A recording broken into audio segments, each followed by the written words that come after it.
This podcast is brought to you by Renewal by Andersen of Central Pennsylvania, which is offering $400 off every window and $800 off every door. And that's at no money down, no payments, and no interest for a whole year, too. For qualified buyers, see retailer for details. Head on over to renewalbyandersen.com for more information. The victims of that Lehigh Valley Health Network data breach just got awarded $65 million.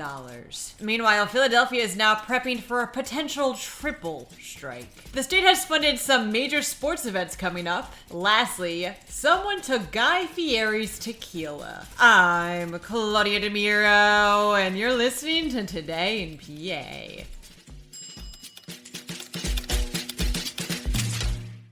In 2023, Lehigh Valley Health Network fell victim to a cyber attack, reports Why. This podcast has previously reported on this breach multiple times before, which involved a Russian cyber gang known as Black Cat stealing sensitive patient information and nude photos of cancer patients taken during exams before posting it all on the dark web. A class action lawsuit led by patient Jane Doe was filed that same year, accusing the health network of failing to protect patient information.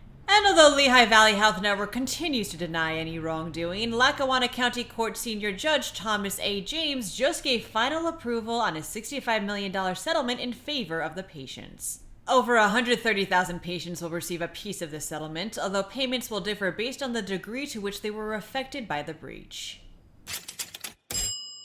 Philadelphia could now be facing a triple strike, reports Axios Philadelphia. In an update to another story this podcast has focused on, 3 unions representing SEPTA operators and municipal workers are threatening to strike at the same time.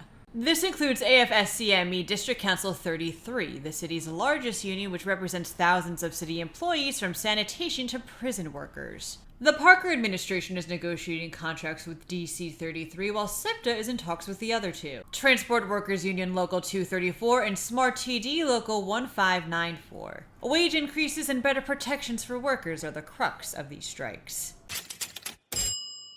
The State Department of Community and Economic Development has granted $5 million to 11 major sporting events coming up in Pennsylvania, states PennLive. We got the Major League Baseball All-Star Game in Philadelphia in 2026, the 2025 Men's Open in Oakmont, the 2026 PGA Championship in Newtown Square, and of course, the FIFA World Cup, again in Philadelphia in 2026. NBC 10 adds that Philadelphia is already prepping for the whirlwind of sports that's heading its way, first by organizing a hearing that took place yesterday, which went through how the city will handle all the tourists these events will bring.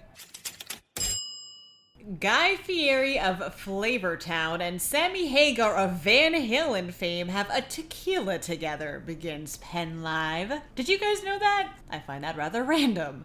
Anyway, 2 trucks carrying 440 cases of the booze, amounting to about 24,000 plus bottles and to about $1 million in value, were on their way to delivering the Santo tequila to Pennsylvania and California the other day when they were hijacked. Then they just disappeared entirely, and people still have no idea where they are. Fieri has said the double heist is, quote, like a movie, unquote, while Santo president Dan Butkus admitted it's, quote, the strangest thing I've ever seen in the spirits industry over 25 years.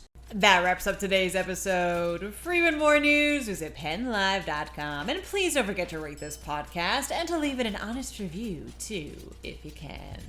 Thanks in advance, and of course, thanks for listening. I'm Claudia Dimuro, and we'll get back together tomorrow for some more Today in PA.